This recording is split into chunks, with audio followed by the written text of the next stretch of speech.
نحمده ونستعينه ونعوذ بالله من شرور أنفسنا ومن سيئات أعمالنا ونشهد أن لا إله إلا الله وحده لا شريك له ونشهد أن محمدا عبده ورسوله. أما بعد، إن استغل الحديث كتاب الله، إن خير هدي محمد صلى الله عليه وسلم، وشر الأمور محدثاتها وكل محدثة بدعة وكل بدعة ضلالة. أما بعد، أعوذ بالله من الشيطان الرجيم. بسم الله الرحمن الرحيم. يا أيها الذين آمنوا أطيعوا الله وأطيعوا الرسول وأولي الأمر منكم. يا أيها الذين آمنوا ندخلوا في السلم كافة. يا أيها الذين آمنوا إن تنصروا الله ينصركم ويثبت أقدامكم. اللهم صل على محمد وعلى آل محمد كما باركت على إبراهيم وعلى آل إبراهيم إنك حميد مجيد. اللهم بارك على محمد وعلى آل محمد كما باركت على إبراهيم وعلى آل إبراهيم إنك حميد مجيد.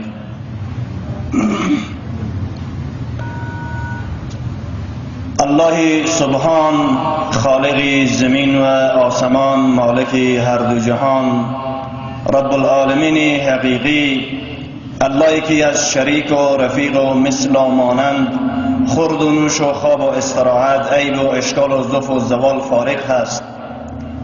اللهی که در ذات و صفات خود کامل و مکمل و اکمل و زیبا هست.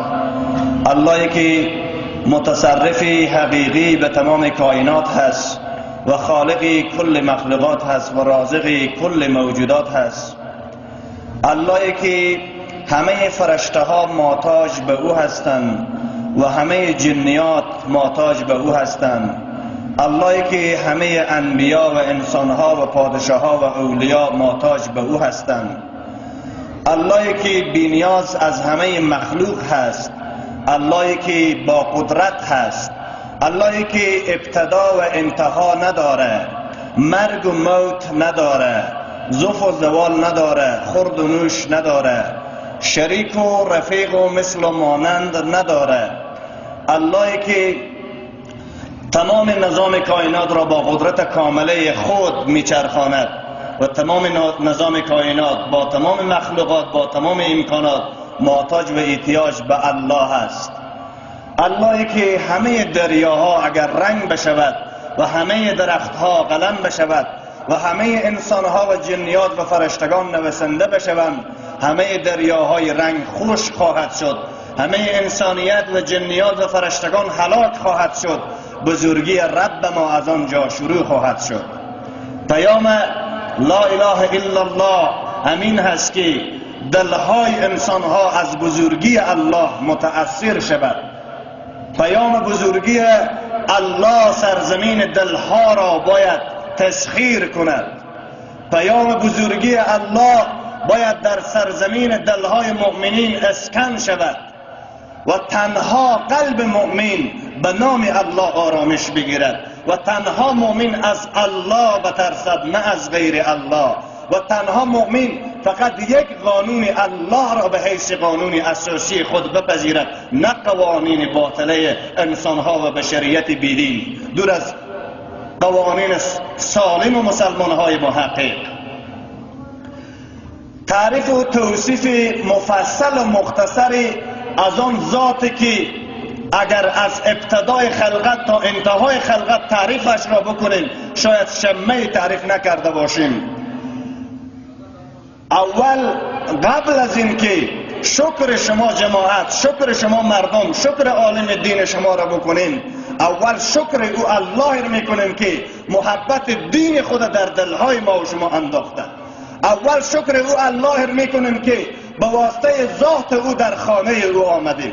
اول شکر او الله را میکنیم که او محبت دین خود را در دل ما داده و توفیق گفتن کلام خود را در زبان حقیر و این زبان بی زبانی ما داده.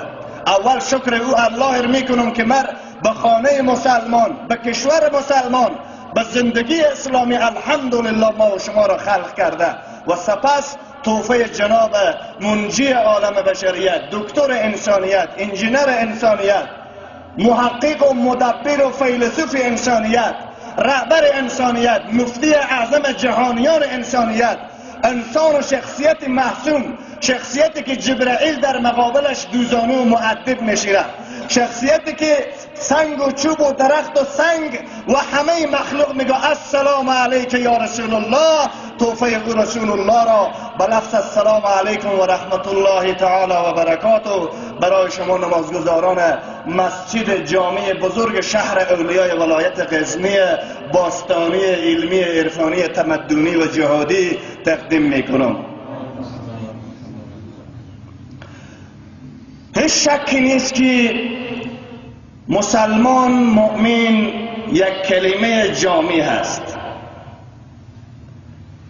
و بسیار مردم ها همه شعار اسلام، نام دین، ادعاها و شعارهای زیادی نسبت به دین و اسلام داده میره، اما وقتی که در آینه حقیقت اعمالش را به کتاب الله پیش بکنیم میبینیم که باز نیاز به اصلاحات داره، باز نیاز به ترمیم علمی داره، باز نیاز به توبه داره، باز نیاز به استغفار داره، باز نیاز به تزکیه داره، باز نیاز به اصلاح داره، باز نیاز به معلم داره، باز نیاز به مربی داره، باز نیاز به دعوت و تزکیه داره، باز نیاز به تحقیق و تعلیم و تعلم و ارشاد داره، چون دنیا مکتب تربیت برای انسان هست و هیچ انسان از خلقت کامل و اکمل نیست.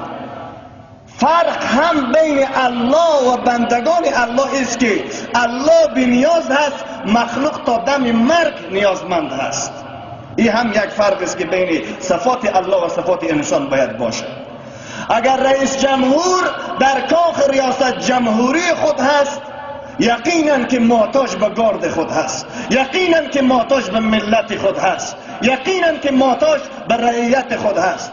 اگر جناب وزیر هم در وزارت است، اگر جناب عالم هم در مسجد است، اگر جناب استاد هم در پانتون است، اگر جناب معلم هم در مکتب است، اگر جناب دریور هم پشت دریوری است، نیاز به سواری خود داره، نیاز به شاگرد خود داره، نیاز به مؤصل و متعلم خود داره، نیاز به پوینترای از خود داره تا که بتانه او چیزی که به نزدش هست او را برای دیگران تقدیم کنه. فقط الله است که بی نیاز از شریک و رفیق و مثل و مانند و خرد و کلام و قدرت و پین بالاست. یک صفات الله است که فرق بین الله و مخلوقی هست. ما وقتی که میگیم مؤمن هستم، مسلمان هستم، امت رسول الله صلی الله علیه و سلم هستم، چه زیباست که زندگی ما سراپا محمدی باشد صلی الله علیه و سلم. چه خوب است که امر الله جل شانه، دین الله جل شانه، تمام قوانین و قواعد دین الله در تمام امورات زندگی در زندگی ما قبل از مرگ تطبیق باشه. تأسف میخوریم به زندگی حال او انسانهایی که فقط دین را، فقط نماز و کلمه و حج و روزه و زکات میشناسه و از نصف دین محروم هست. حتی اگر کس دین هم به او نرسیده باشه، تمام احکام الله هم یاد نگرفته باشه، اما در طلب دین باشد، در طلب حق باشد، بازم وعده مغفرت الله به این انسان هست. افسوس هست به حال او انسانی که با کمال علمیت، با کمال تخصص، با کمال قدرت، با کمال پولداری و نظام و قوه اجراییه خود را در مقابل دین الله سپر قرار داده و همو قانون باطل را به سر قانون الله ترجیح میدهد، نعوذ بالله، و همون فکر یک انسان غربی و بیدین را نسبت به فکر رسول الله ترجیح میدهد و همون اعمال انسانهای ادیان باطله را نسبت به اعمال صحابه ترجیح میدهد، اما نماز را به طریقه رسول الله میخونه، حکومتداری را به طریقه غرب میکنه، روزه را به طریقه رسول الله میگیرد، حجاب زنش به طریقه اوباما و گوش و ازارا کافر لعنتی دیگر است، کلمه را به طریقه صحابه میخواند لا اله الا الله محمد رسول الله، اما عروسیش به طریقه آمریکایی و مجوسی و هندو و ساز و سنبک و تار و تنبک باید باشه. افسوس است که این ادعاگرای بیجا زیاد هست. ایدا انسانهایی که کل دین نسبت به خود میکنه، خود را وکیل مدافع دین و در عمل باطل خود نعوذ بالله میدانه، دور از محققین، دور از مسلمان های واقعی. قرآن کریم یک کتاب جامع هست، گفتنی ها داره، حق و باطل را مثل شب و روز برای امت نمایان کرده، معلوم کرده. این دین خواب و خیال و مبهم و نظریات و پینو پیوند نیست که هر کس از پیش خود چیزی اختراع کند به نام دین و در قانون الله پذیرفته شود. کلا، این تو چیزی در دین جایگاه نداره. خب امروز همه ما شعار دین و اسلام و ایمان میدیم الحمدلله، و همه ما دین دوست داریم، همه ما الله و رسول را دوست داریم، همه ما به قرآن الله و نبوت رسول الله صلی الله علیه وسلم ایمان داریم. بیان که همین ایمان یک بار به ترازوی عمل برابر کنیم، سعی کنیم چند فیصد برابر است. خب تأسف است که ما خود را فریب میدیم. ما با هر چیز بازی و مزاح و شوخی و تمسخر و نعوذ بالله با دین الله هم شوخی و مزاح و تمسخر شروع کردیم. منظوری ما در صحبت امروزی خود چند مورد انشاءالله باذن الله اشاره میکنم. یک موارد مفصل کوتاه شمه از فهم دین در همه ابعاد زندگی. دوم جایگاه شخصیت های متفکر و محقق و فیلسوفی، مفسرین و محدثین و زندگی ائمه اربعه و کسانی که قابل تعریف و توصیف هستند از دیدگاه مسلمان ها به جماعت حاضر، و رد شبهات او انسان هایی که بیچاره ها زیر دعوت های باطل ذوب شدند و هنوز ذهنیت و فکر عالم دین را ندانستند که چیست، منظور سخنرانی و تبلیغ و دعوت دین را ندانستند که چیست. مثل دکانداری های خود برای خیال بندی فکر میکنند، دیگران هم با آینه خود میبینند. رد شبهات او مردم هم انشاءالله در این صحبت گفته میشه. الله متعال جل شانه برای نشر دین خو، پخش دین خو، فهم دین خو، انتشار دین خو بزرگترین معلمین، افضلترین انسان ها، اکملترین انسان ها، زیباترین انسان ها، معصومترین و پاکترین انسان ها، عاقلترین انسان ها انبیاء علیه السلام را در روی زمین فرستاد.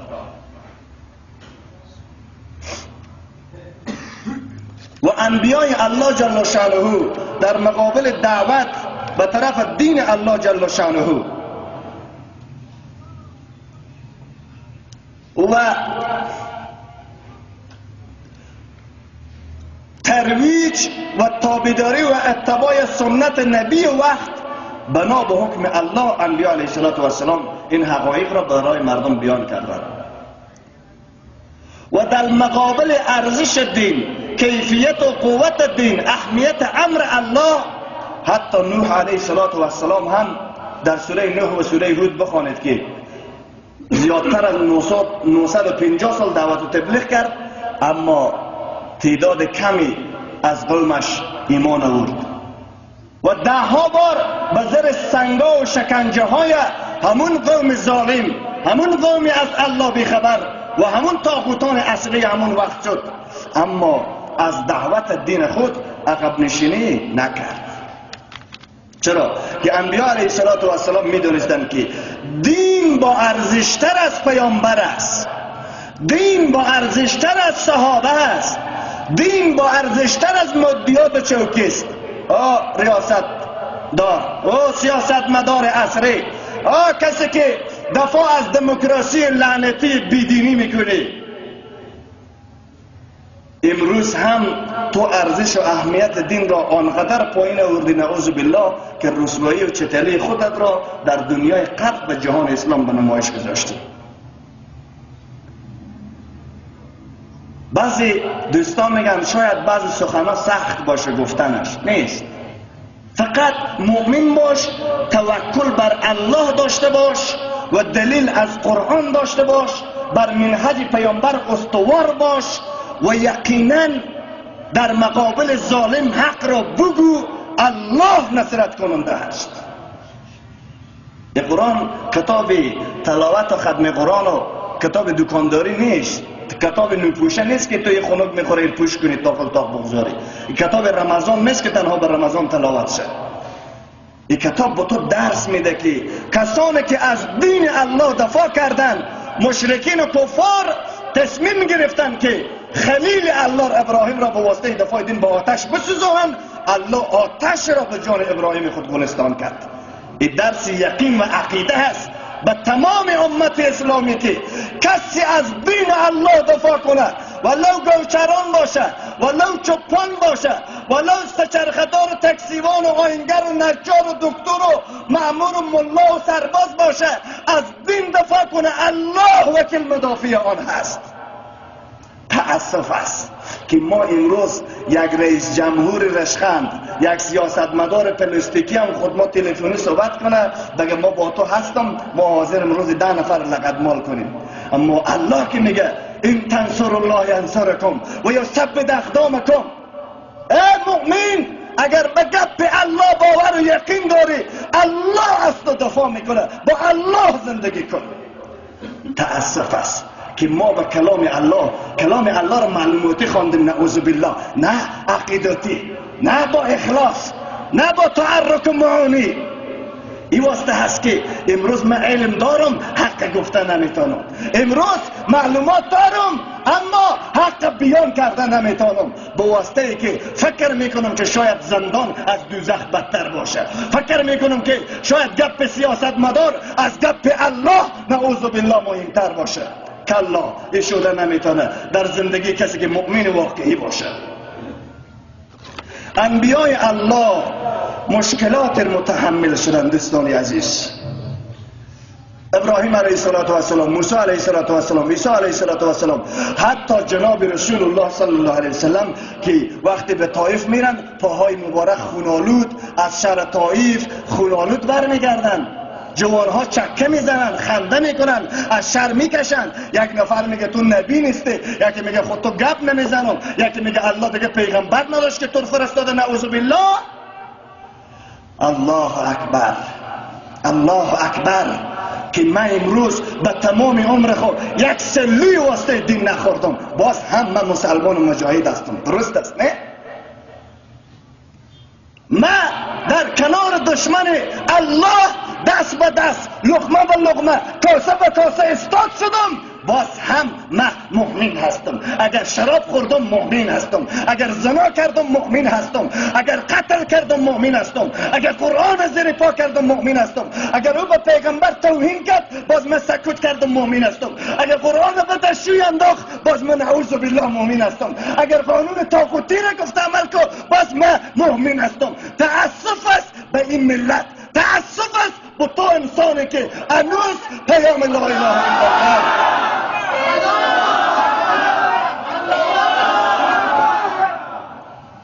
قرآن ایت مسلمانی ریاد نداده که یک ساعت آمریکایی باش، یک ساعت لندنی باش، یک ساعت مسیحی باش، یک ساعت هندو باش، یک ساعت مؤمن باش.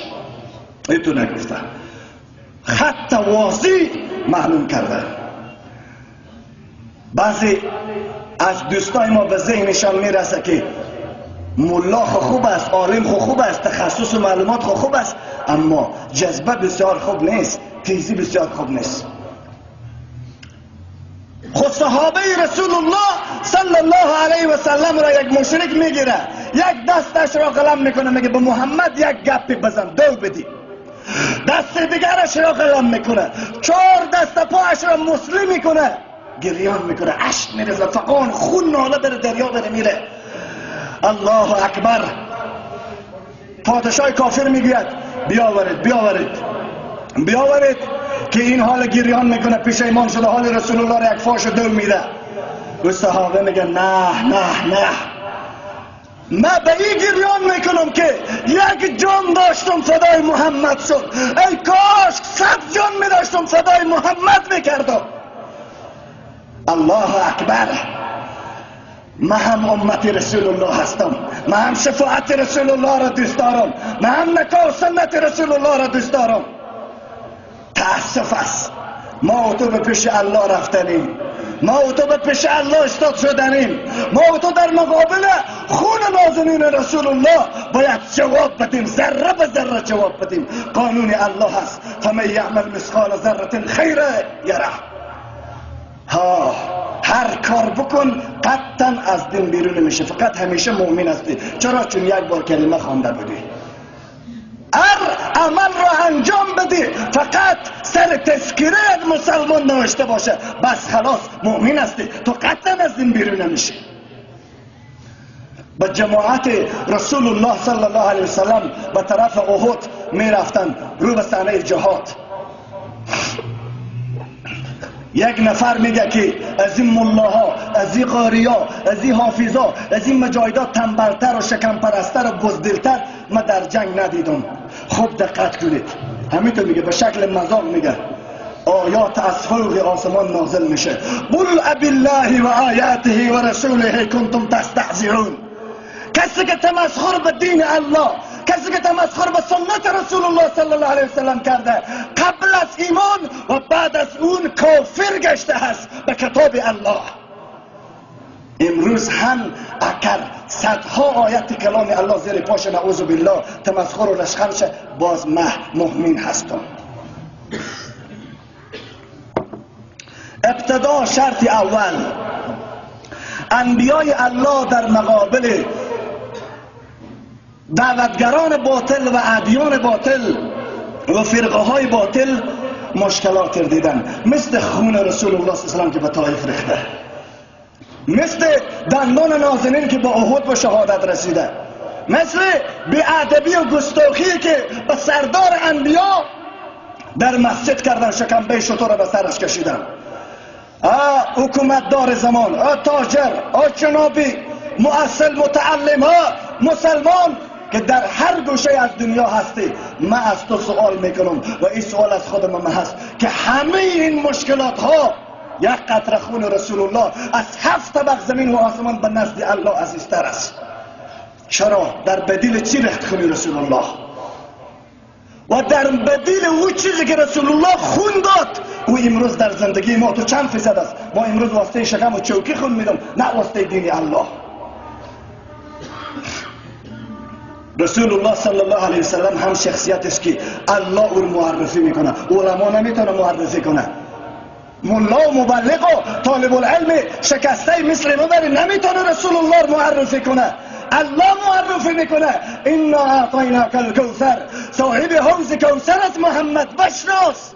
و رفعنا لك ذکرک، ما نامی را بلند گردانیدیم، بشناس. کسی دیگه پایین کرده نمیتونه. ان الله و ملائکته یصلون علی النبی، الله بر این افتخارانه درود فرستاده، کسی دیگه تعریف هم نکنه، الله درود میفرسته به این، با ملائکه، با مؤمنین واقعی. الله اکبر. الله تعریف میکنه و ما ارسلناک الا کافة للناس، ما معلم بر کل انسانیت شخصیت را فرستادیم. دیگه کسی پیدا نمیشه که از محمد اشتباه بگیره، نعوذ بالله. و ما ارسلناک الا رحمتا للعالمین، ما این را رحمت برای عالمیان فرستادیم. تأسف که امروز نماز ما، نکاح ما، کلمه ما، روزه ما، حج ما به طریقه رسول الله باشه، خلاف طریقه رسول الله باشه قبول نمیشه. درست است نه؟ نماز خلاف طریقه رسول الله قبول میشه؟ جواب ده بلند، جواب ده جماعت. نمیشه. روزه و حج بیت الله و نکاح خلاف طریقه رسول الله قبول میشه؟ بگی بلند. نمیشه. اما حکومت داری نه خلاف طریقه رسول الله قبول میشه. خب دینداری ما، حجابداری ما، تجارت ما، افسوس است. الله به همه ما درد دین نصیب کنه، الله به همه ما فهم درست از دین نصیب کنه. ما چی تکلیف داریم؟ شاید بعضی بگه که والله تو جان خود دوست نداری، شاید بعضی فکر کنه که تو والله پول زندگی اسباب و ابزار را دوست نداری. والله قسم از تو بیشتر دوست دارم، از کل شما شاید بیشتر دوست داشته باشم. شاید قدر نفس پاک هم نداشته باشم که ای به قربان دین الله باشه. شاید قدر لیاقت هم نداشته باشم که به واسطه دین الله قربانی باشم. اما این طلب در وجود ما همه مؤمنین باید باشه. انبیای الله مشکلات واسطه دین دیدن، واسطه احکام الله، قانون الله دیدن.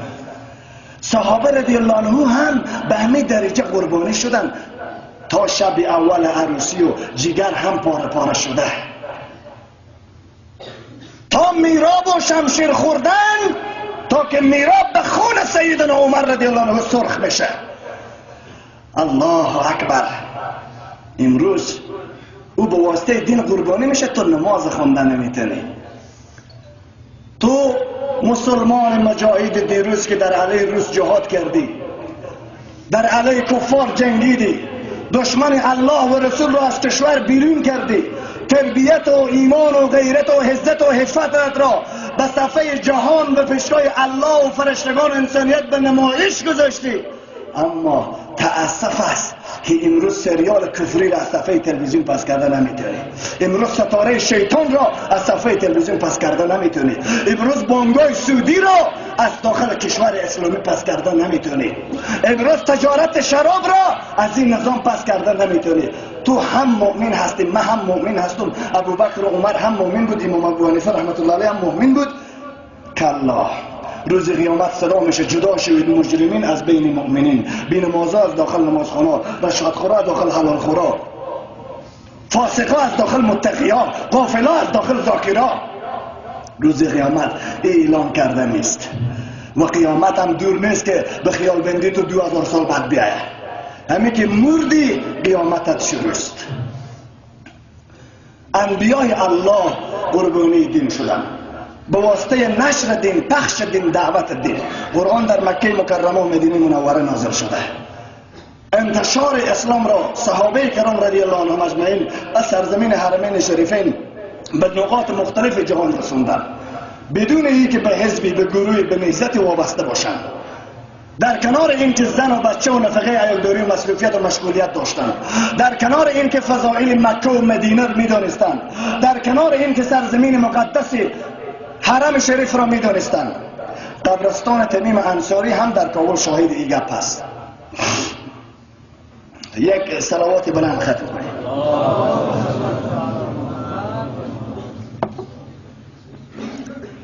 حالا پیامبر واسطه دین صلی الله علیه و سلم قربانی شد. صحابه این مشکل دید. خیلی دین همی بود که من گفتم صحیح شده نه؟ پیامبر قربانی شد، تشکیل دید، مشکل دید، سختی ها دید، صحابه تو شد. ما چه کار کنیم؟ قرآن برای ما چی گفتنی داره؟ قرآن نمیتونه است که شما از دیگران نقل کنه خود خورپوت بگیرید؟ نه. تمام علمای دنیا، تمام محققین دنیا، تمام با تقواهای دنیا، تمام عرفای دنیا، تمام مؤدبین دنیا، تمام متفکرین دنیا به تقوای یک ساعت رسول الله صلی الله علیه وسلم نمیرسه. شخصیت رسول الله را الله تایید کرده. شخصیت محسوم هست. تابعداری با امت واجب است. مخالفت به زندگی و عقیدهش کفر است. خب وقتی که الله متعال این درس در قرآن به ما میده که دین خود را ما از پیغمبر هم با ارزشتر بیان کردیم که پیغمبر خونت به واسطه دین میرزه، ای محمد صلی الله علیه وسلم. یاد تو باشه که محبت الله از جان پیغمبر هم شیرین‌تر است. مثل که الله به ابراهیم میگه اسماعیل را قربانی کن و الله شناس ابراهیم میگه مشکل نیست، چون محبت الله نسبت به محبت اسماعیل علیه السلام ترجیح داره. من هم به الله محبت دارم، نماز صبح خفتن به مسجد آماده نمیتونم، دعوای من دنیا رو گرفته. به دکان بدون از دروغ و غیبت و زن طلاق و سود گذاره نمیشه. به حکومت بدون از رشوت و فساد اداری و زرمیزی و پشت میزی نه، حکومت چوکی نمیشه. بخوانم بدون از سریال و گوشتی کج و تلویزیون موسیقی برنامه گذاره نمیشه، زندگی پر نمیشه. به دنیا و نظام هم بدون از محبت و همفکری با قربی بعد هم دیگه باز زندگی نمیشه. ما تسلیم به دین هستیم، تسلیم به فرقه و نیزت نیستیم، تسلیم به گروه ها و حزبای 20 ساله و 30 ساله و 40 ساله و 10 ساله و نوپیدا نیستیم. ما تسلیم به دین الله هستیم، تسلیم به سنت رسول الله صلی الله علیه وسلم هستیم، تسلیم به راه و روش صحابه هستیم، تسلیم به راه و روش ائمه دین و محققین دین و صاحب مذاهب خود هستیم. ما از انبیا و صحابه و ائمه دین فهم دین، درک دین، محبت دین هم بیشتر نداره. امون راه را باید اختیار کنیم، امون راه را باید تعقیب کنیم. این مشکلات انبیا بود در مقابل دین الله و صحابه. مسئولیت ما چیست؟ یا ایها الذین آمنو، ای کسانی که ایمان آوردی، ان تنصروا الله ینصرکم، دین الله نصرت بدی، از پول خود نصرت بدی. آمریکایی سریال هندی و کفری تیار میکنه، تو مسجد و مدرسه و مرکز دین تقویه بکن. زن آمریکایی سریال گوشت کج و فیلمای مبتذل تیار میکنه، رسانه بیدین، رسانه بتخانه، رسانه که دعوتگر ادیان باطله هست، دور از رسانه های اسلامی. اما برنامه دعوت باطل خود داده میره، تو هم رسانه اسلامی در بدیلش تأسیس کن. الله توفیق بده که از مال ما مثل عبدالرحمن بن عوف رضی الله عنه بره که در یک روز 700 شتر را در راه دین الله انفاق میکنه. الله توفیق بده تاجرای ما که همین قسم در بدیل دعوت باطل، دعوت حق را به وسیله پول خود، ثروت خود، زمین خود، موتر خود، قدرت خود، دعوت دین الله حتی به کلیساهای آمریکا و کرملین برسانن. ان شاء الله میرسانن. این تلویزیون، شبکه تلویزیون غزنویان، از این تشکر نمی کنیم، از الله تشکر میکنیم که محبت دین خود را در دل این مدیر تلویزیون انداخته تا که از طریق این شبکه جواب او شبکه های کفری و بیدینی که سریال های باطل دعوت به مسیحیت، دعوت به فاحشه‌گری را پخش میکنه، الله این تقوای این دعوت جهانی اینها الله قبول بکنه به پیشگاه خود. الله یک 10 تا تاجر دیگر هم توفیق بده که 10 تا شبکه اسلامی تیار کنه. الله او کسایی هم که به نظام و به سیاست به چوکه ششته هستند، از خوردن حرام شکمهایشان پر شده و چربی و کلسترول خون گرفتن، از الله میخوایم که قبل از مرگ هم به اینها به همه ما توفیق توبه نصیب کنه که یک روز از قدرت خود این دعوت های باطل کل نابود بسازند. این سخن ما برای مسلمان است، برای مؤمنین است. این کشور اسلامی است، اینجا مسیحی و هندو و امریکایی نیست. اگر ما برای باطل، به گمراهی، به اشتباه، به خطا رفتم، نعوذ بالله، الله از همه شما پرسان میکنه که شما سبب اصلاح من نشید. من یقین دارم که آمریکایی نمیگه خود اصلاح کنیم، هندو نمیگه خود اصلاح کنیم، مسیحی نمیگه او حکومت دار، تاجر، ملا، عالم، مؤثل خود اصلاح کن. این وظیفه مسلمان است، چنانچه قرآن میگه تأمرون بالمعروف و تنهون عن المنکر و تؤمنون بالله. مسلمان باید امر بالمعروف و نهی از منکر بکنه. و تواصوا بالحق و تواصوا بالصبر. مسلمان باید حق و حقیقت بیان کنه، در مقابل مشکلات صبر کنه. الله توفیق بده که ما سبب نصرت و قوت دین بشیم. اولین اسبابی که سبب نصرت دین میشه فهم دین هست. اول گرفتن علم ما شما فرض است. من از عموم شما ملت تقاضا میکنم که به واسطه رضای الله کوشش بکنید که به حلقات درسی، تفسیر، ترجمه، حدیث، فقه اسلامی، عقیده اسلامی، سیرت رسول الله صلی الله علیه و صحابه کرام به نزد علمای دین خود در مسجد جلو بزنید. میکنین این کار انشاءالله؟ مسجدی نباشه که خالی از درس باشه. مسجد جای نماز خواندن تنها نیست. مسجد النبی وزارت دفاع و داخله و اقتصاد و تعلیم و تربیه رسول الله بود.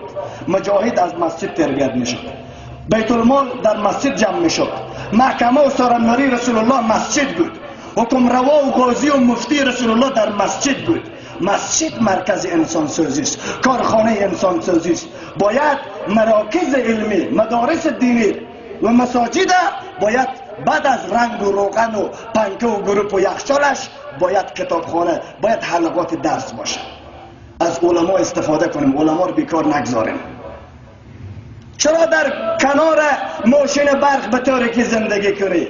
برادرم چرا در کنار دریا به تشنگی زندگی کنی؟ چرا در کنار خزائن معادن اما تو به گدایگری زندگی کنی؟ یاد گرفتن علم فرض است. باید به نزد عالم دین زانو بزن.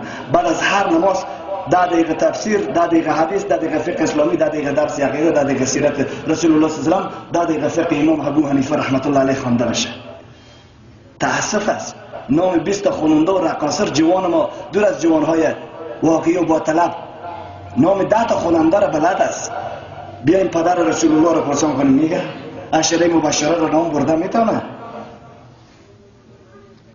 از مسائل بزرگی که محققین اسلامی ما از تخصص علمی خود استخراج کردن خدمت امت گذاشتن، آیا حاضر هست یک 20 مسئله دینی را بگه؟ ابو هریره 7000 حدیث از رسول الله حفظ میکنه. سبحان الله. لباس کنه، فرش از علف، خانه بسیار ساده، خوراک ساده، اما معلم کل انسانیت. هر عالم و طالب العلمی که میگه حضرت ابو هریره رضی الله عنه شاگرد ابو هریره است. دین هم سخت نیست که بعضی از بزرگوارای ما دین سخت کردن. نه تا 14 علم نخوری نمیتونی دین یاد بگیری. دین سخت نیست. خالد ابن ولید رضی الله عنه یک صحابه زیبا و مشهور و معروف است که با کل قرآن کریم را بلد نیست، اما دوستای عزیز 70 سر به دستش فتح میشه. طلب صحابه رضی الله عنه بی نهایت زیاد بود. در دین سبقت گرفتن و تلاش کردن است. سروران گرامی، عمر رضی الله عنه نفر 39 یا 40 است به مسلمان شدن، اما به تلاش کردن و سبقت گرفتن نفر دوم هست. نفر 39 مسلمان شده، اما اول ابوبکر رضی الله عنه، دوم عمر رضی الله عنه. در دین تلاش است، تلاش ممنون نیست. در دین باید تلاش کنیم. ما در اسباب دنیا تلاش میکنیم. 10 سال پیش به خانه خود پنکه و گروپ و یخچال و موبایل و اینترنت و کامپیوتر نداشتی، حالت داری. اما 10 سال پیش علم ترکیب غلط یاد داشتی، حالی هم غلط میخوانی. 10 سال پیش ترجمه نمیدونستی، حالی هم نمیدونی. 10 سال پیش حدیث بوی نمیکردی، حالی هم بوی نکردی. از باشکلک کونه به کرولای رسیدی، از خانه خیمه و پلاستیک و خانه بسیار ساده به گچ و سیمان به 10 طبقه رسیدی. از مسائل دین 10 مسئله هم در زندگی تو اضافه نشد. نور چشم من، عزیز من، برادر گرامی من، خواهر گرامی من، تو که 10 مسئله دین یاد نگرفتی، تو آمریکایی رو مسلمان کرده نمیتونی. تو که به نماز و ذکر و دعا و عبادت و حجاب اسلامی و تقوا و عقیده و حلال پایبند شده نتونستی، این تو غیرتی هم به تو پیدا نمیشه که در مقابل دین الله خون بدی آمریکایی را بیرون کنی. این را کسی میکرده که او یک آداب اسلامی هم پیشش ترک نمیشده. دوستای عزیز، دین سبقت میخواهد. باید ما سبقت بگیریم، در دین تلاش بکنیم و باید سبب نصرت و قوت دین بشیم و باید فهم دین به ما درست پیدا بشه. تلاش بکنیم. قرن 21 هست. دختر آمریکایی و غربی از فهم قرآن، از تجسس به قرآن، نه عقیدتا معلوماتی، طیاره تیار کرد، کامره تیار کرد، موبایل تیار کرد، هواپیما بدون سرنشین اختراع کرد. مسلمان های ما هم با غسل و وضو مشکل دارن، با دعای جنازه مشکل دارن. شما یک جماعتی که به نماز جنازه استاد میشه پرسان کنید چند نفر دعای جنازه را بلد میخوانه؟ چند نفر به طریقه مسنونه رسول الله جنازه خوانده میتونه؟ نیت کردم که ملا نیت کرده، اشتباه کردی. دومنه به خانه میخوری، نمیگه که نیت کردم که ملا میخوره. اما به دین که رسید نیت کردم که ملا نیت کرده. والا مهم قلب است، مهم نیت است. دین یک قدر ساده است، یک قدر از باز پیش خود آسانی را در دین آوردی؟ ما باید بیدار و بیدارگران بشیم، باید داعی و دعوتگران دین بشیم، باید محقق و مدبر بشیم. اگر الله شرافت و کرامت و عزت و کیفیتی که در اعمال و ایمان و تقوا و عقیده تو داده، والله قسم عزیز در ری شرافت تو، او انسانی که پایین ترین درجه علمیش هواپیمای بدون سرنشین اختراع کرده، او از شرافت تو برخوردار نیست. انسانی که به کره مریخ سفر کرده، موبایل و کامپیوتر اختراع کرده، با تو یخچال اختراع کرده، او به جهنم میره به واسطه که لا اله الا الله محمد رسول الله در زندگیش نیست. الله با ساده ترین زندگی در بدل ایمان تو رو بهشت میده، اما ایمان کامل، تقوی کامل، اسلام شناسی کامل. ما باید فهم دین ما کامل پیدا بشه. باید در مساجد حلقات تدریسی، آموزشی، برنامه هم برای اطفال خود هم برای خود داشته باشه. یک نفر ما استاد میشه به نماز میخوانه، از او پرسان کنیم پیش از نماز یک نفر به موبایل 11 شماره داخل موبایل بزنه، شماره رخ میشه؟ تماس رخ میشه؟ اگر 9 شماره بزنه رخ میشه؟ اما استاد میشه الحمدلله به شکل میخوانه که در قرآن نیست، یا 5 حرف کم میکنه یا زیاد میکنه. از علما پرسان کنید این نماز صحیح میشه؟ قرائت و تجوید جز نماز هست یا نیست؟ هست یا نیست؟ علما جواب. این نفر این گپ دانسته که اگر سوزن چرخ خیاطی رو واکنم چرخ کالا نمیدوزه، کلید موتر نباشه چالان نمیشه، فیوز تا کردم یخچال و گروپ و پنکول و سپیکر کار نمیده، سوزنه که توفنگ کشیدم فر نمیکنه. اما این گپ نفهمیده که لا اله الا الله محمد رسول الله میگه، الله یعنی رانده شده درگاه الله محمد، نعوذ بالله. رسول الله گفته نمیدونه، الله میگه، همون تو کلمه میخونه. یک روز پیش عالم دین ششتیم که کلمه خواندن مرا چی ششته؟ دست خوب بالا کنم اون نفر که یک روز گفته باشه با عالم دین جناب مولانا صاحب کلمه خواندن من با تجوید و قرائت و با الفاظ درست هست. تأسف هست به ما تو ملت گمی تو باشه حکومت هم از بیتر جور نمیشه. تأسف هست که 100 سال میشه در نماز دو میده، فاش میده. فسبح، درست است مولی صاحب، فسبح دو میدم خدا را، نعوذ بالله. فسبح تسبیح میدم الله را، تسبیح نمیگه. انگلیسی را یاد گرفته، کیمیا را یاد گرفته، بیولوژی را یاد گرفته، 12 پاس و 16 پاس و ماستر و دکتر شده، 10 تا کاغذ روی خانه چسباند خود گوزی داده بیچاره. به معنی نه که ماستر دکترا بد است، اما قرآن با تجوید خونده نمیتونه. این هست جناب دکتر صاحب، ماستر صاحب، استاد، ماشاءالله. اسم اندازه سوره بقره نشه خفه میشه. باید مسلمان شعاری نباشیم، مسلمان عامل باشیم، مسلمان عملی باشیم. یهودی میاد پیش پیامبر صلی الله علیه وسلم، ای پیامبر مسلمان ها دین چیست؟ دین اسلام چیست؟ هذا ابو دردا که می خودم میت انگشت خود میگیره بالای ابو دردا، اینم دین است، ابو دردا دین است. اون میگه خلافت چه دین است؟ میگه نمی امی قرآن است، امی قرآن سیار است، دین هر کار که این کرد دین امی است. ما کدام کار خود دین بگم؟ بی حجابی ها، رشوت خوری ها، سود خوری ها، دزدی ها، قتل ها، بینمازی ها، کدام کار دین بگیم به جهانی ها؟ همه ما ملت نیاز به اصلاح داریم نداره؟ پیش خود هر کس علامه است، مفتی است، معاف است، بخشیده است. وقتی که پیش دکتر پیش این مکروب که وجود تو بیای نمیگه که من مکروب هستم بیا. میکروب نمیگه من میکروب هستم. میکروب شناس ها میشناسه. والا قلبت که بمشه صدا نمیکنه. انجینر صاحب، دکتر صاحب، محصل صاحب، متعلم صاحب، افغانی صاحب، من والا قلب بند شدم. باید انجیوگرافی شه، انجیوپلاستیک شه. مینوگرافیش تا که معلوم شه که این قلب بند شده. تو ای بخور، ایو بخور، مشکل خور، اشتباه خود، جناب در هر موقفی که هست نمیشناسی، با الله قسم نمیشناسی تا زمانی که خود را به قرآن و به عالم دین و دکتر دین، یعنی عالم دین پیش نکنی. پیش کردی خود عالم دین. تأسف است به تبلیغات آمریکایی ها ملا شده القاعده. ملا چی شده؟ رشته تا پایین ترین سولاخ تر تلاشی میکنه. حتمی باید تلاشی شد. لنگی و چپن خودش که پاک دیگه حتمی واسکت بر تو است. یعنی این فهم و ادب یک مسلمان در مقابل یک وارث پیغمبر صلی الله علیه وسلم است.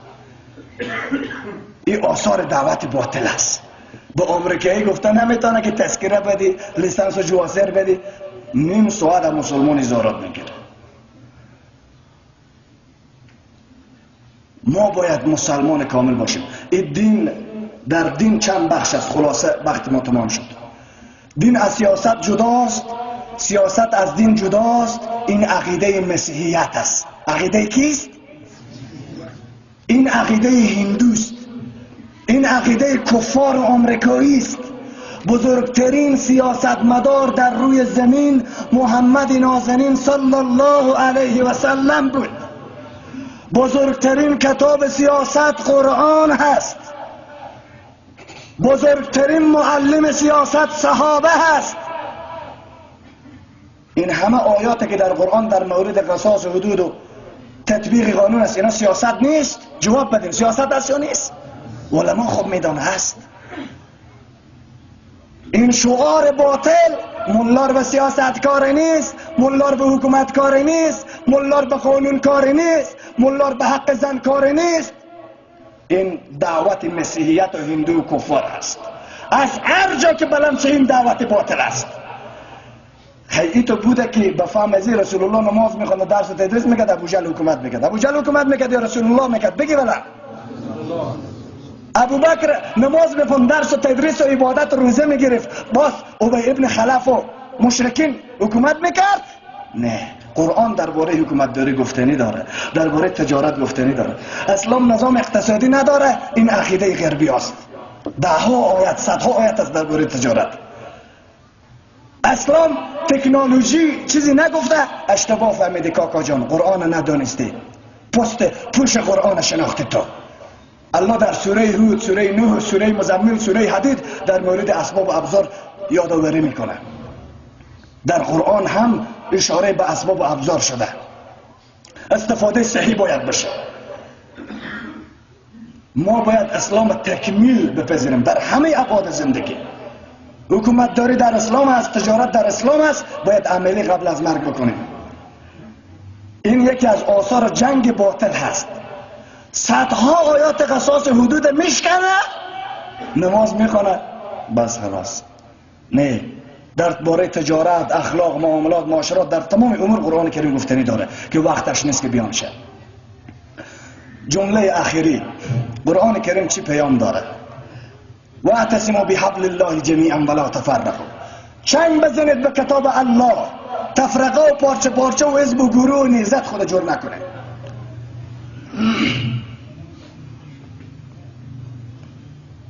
اما تأسف است که اول این صفات نفاق و شقاق کفار شروع کردن بین مسلمان ها.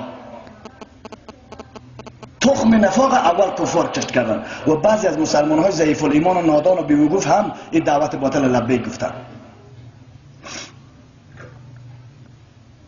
چنگ بزنید به قرآن، به سنت پیغمبر صلی الله علیه وسلم. ما حکومت بکار داریم، در حکومت رشوت بکار نداریم. حکومت بکار داریم، در حکومت قانون الله تطبیق شه. قانون غیر اسلام قبول نداره. این قرآن نداره، این پیامبر قبول نداره، این فرشتگان قبول نداره، این الله قبول نداره. این فکر کدام گروه و حزب و نیزت نیست. نه ما تجسس شیطانی نظام پلیت آمریکا رو میپذیریم، نه تجسس و استخبارات پلیت پاکستان خبیثی ملعون مرکز کفر و شرک و الحاد دور از مسلمان ها و ملت واقعی و نه او قبول میکنیم، نه شیطانک خورد دیگر ایرانه. ما قرآن پیش ماست، سنت پیغمبر صلی الله علیه وسلم پیش ماست، فهم صاحب مذاهب اسلامی ما پیش ماست، ما دلیل از این میگیریم. زیر استعمار هیچ کس افغان هستیم، آزاد خلق شدیم و آزاد مرد هستیم، انشاءالله در آزاد مردی خود مرگ میپذیریم. زیر اشارت نه. این پیام جامعه است، باید همه ما خود اصلاح کنیم. الله از حکومتدار پرسان میکنه که اگر قانونی الله بشکنه، الله از تاجر پرسان میکنه سود و حرام گرد شه، الله از عالم دین پرسان میکنه حق بیان نکنه، دین نرسونه. ما ملت باید وقت بدیم با قرآن و حدیث پیامبر صلی الله علیه و سلم، اعمال صحابه و زندگی خیر القرون و ائمه دین. وحدت خود باید حفظ کنیم. لا اله الا الله محمد رسول الله ما در کنار یکدیگر جمع کرده. مسلمان حقیر و تمسخر و رشخند نکنه. از مسلمان قدر کنیم، پذیرایی کنیم. اسبابی که سبب اختلاف و شقاق و نقاق امت میشه، این اسباب از ما بین خود و او کلمات و او ابزار از ما بین خود دور کنیم. قرآن به رسول الله صلی الله علیه و نازل شد، حدیث رسول الله را صحابه جمع آوری کرد، صحابه به تابعین رسوند، تابعین دین زحمات زیادی کشیدن روی دین. ما از همه ملت بالخصوص جوانهای محصل متعلم، جوانهایی که نو رساله مطالعه کرده، چپتر پوهنتون خوانده، کتابک خوانده، یک دو تا حدیث رسول الله صلی الله علیه و آموخته، من از اینا تقاضا میکنم که دست درازی به خانه های کلان نکنین.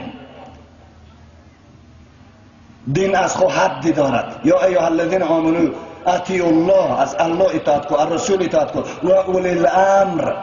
اولی الامر یعنی سلاطین اسلامی، علمای واقعی، علمای ائمه. مفصلی از اوصاف امام ابو حنیفه رحمت الله علیه را جمع‌آوری کردم و تذکر میدم.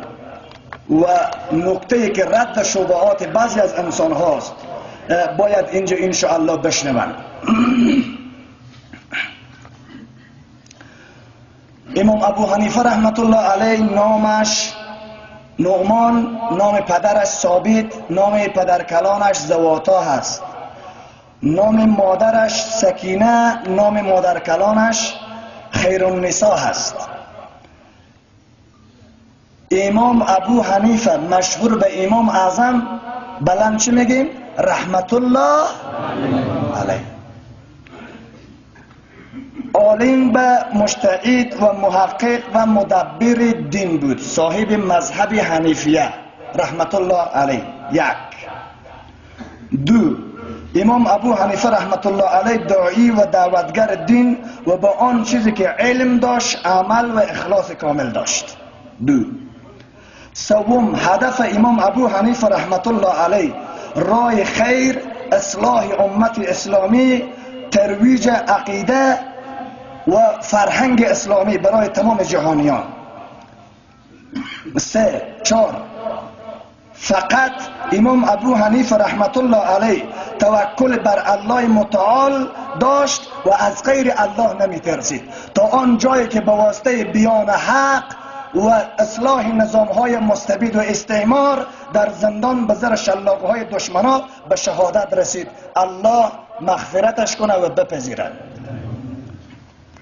5.